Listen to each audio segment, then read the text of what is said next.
क्रिया धीरे धीरे नीचे आई। उसे इस बात का भी डर था कि कहीं उसे कोई देख ना ले, नहीं तो वो क्या जवाब देगी कि वो इतनी सुबह यहाँ क्या कर रही थी। मेंशन अभी भी अंधेरा था, इस वक्त कोई नहीं जगा था, ना ही वहाँ अभी कोई सर्वेंट भी नहीं था।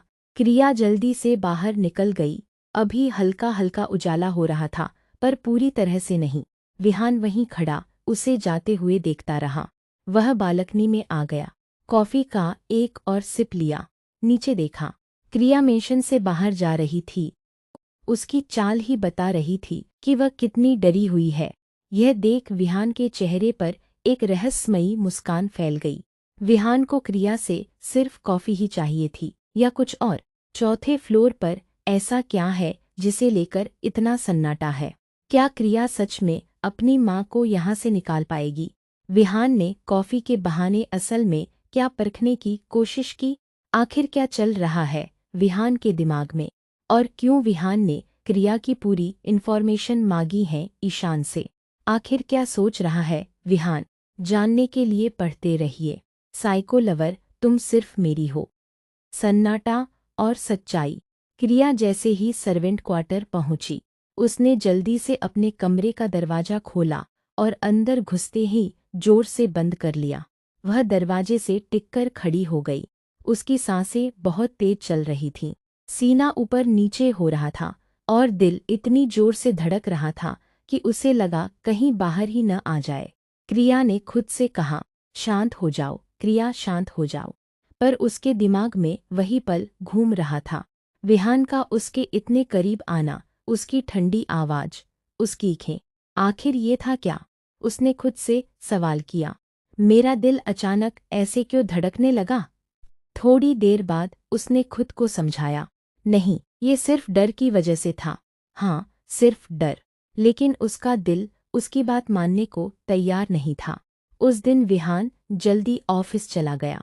जैसे ही वह ऑफिस पहुंचा, पूरा माहौल एकदम बदल गया। जो लोग कुछ देर पहले हंस बोल रहे थे, मजाक कर रहे थे, विहान को देखते ही सब एकदम चुप हो गए। सबने अपनी नजरें झुका लीं। कोई कुछ नहीं बोल रहा था। जैसे ही विहान अपनी प्राइवेट लिफ्ट में गया, सबने एक साथ राहत की सांस छोड़ी, जैसे कब से सांस रोककर खड़े थे। एक लड़की ने धीरे से दूसरी लड़की से कहा, यार बॉस कितने हैंडसम है ना, और उतने ही हॉट भी। दूसरी लड़की मुस्कुराई, सच में यार, पता नहीं सर की कोई गर्लफ्रेंड है या नहीं, अगर है ना तो मुझे उससे बहुत जलन होती है। पहली लड़की ने फुसफुसाकर कहा, नहीं सर की अभी कोई गर्लफ्रेंड नहीं है, तुम जानती हो ना उन्हें लड़कियों से कितनी चिढ़ है, अपने आसपास किसी लड़की को भटकने भी नहीं देते, और अगर कोई लड़की कोशिश भी करे ना, दूसरी लड़की ने बात पूरी की, तो फिर वो लड़की दोबारा सर के पास जाने लायक नहीं रहती। पहली लड़की ने हल्की सिहरन के साथ कहा, सर का गुस्सा, उनकी ठंडक, उनकी बेरहमी, उसके बारे में कौन नहीं जानता। मुझे तो सोच के ही डर लग जाता है। और दोनों चुपचाप अपने काम में लग गईं। विहान अपने केबिन में आकर बैठा। उसके बैठते ही ईशान ने नॉक किया और अंदर आया। ईशान के हाथ में एक फाइल थी। उसने वो फाइल विहान के सामने टेबल पर रख दी। सर, इसमें पूरी जानकारी है, पर ईशान की बात अधूरी ही थी कि विहान ने अपनी नज़रें उस पर उठाईं। ईशान की सांसें जैसे थमसी गईं। फिर भी उसने हिम्मत करके कहा, सर इसमें कुछ चीज़ें हैं जो अभी पूरी नहीं हो पाई हैं। विहान ने उसे ठंडेपन से देखा। बोलना शुरू करो।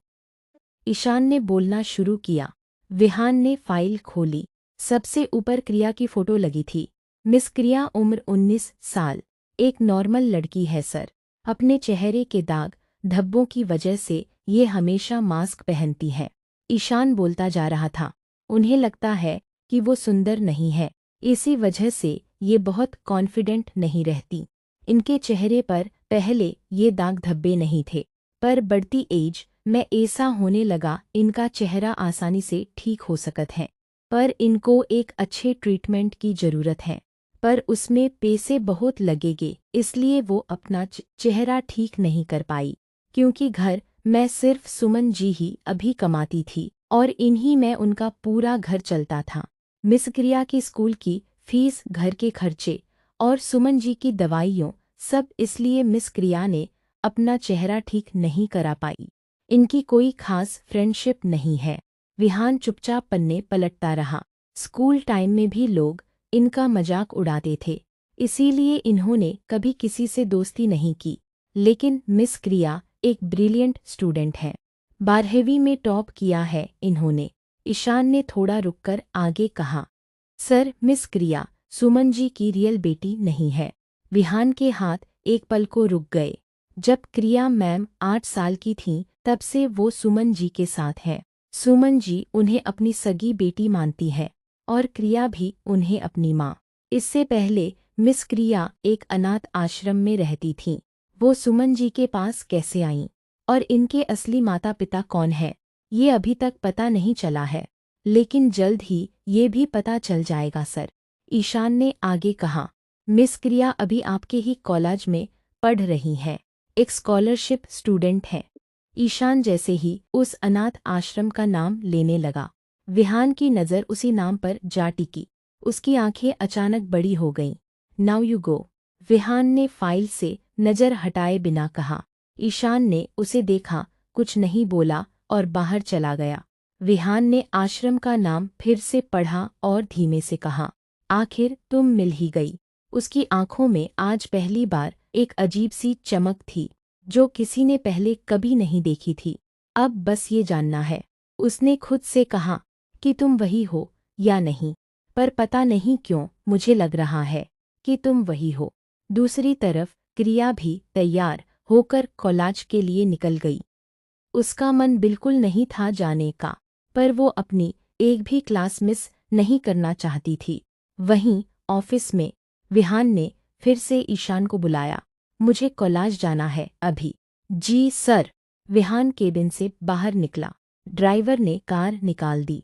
पार्किंग एरिया से 3 गाड़ियां बाहर निकलीं, 2 बॉडीगार्ड्स की और एक विहान की। Chapter and questions. विहान उस अनाथ आश्रम का नाम पढ़कर क्यों चौंक गया? तुम वही हो। विहान किसके बारे में सोच रहा है? क्या क्रिया का अतीत विहान से जुड़ा हुआ है? कॉलेज में विहान और क्रिया की मुलाकात क्या नया मोड़ लाएगी? आखिर क्या होने वाला है कॉलेज में?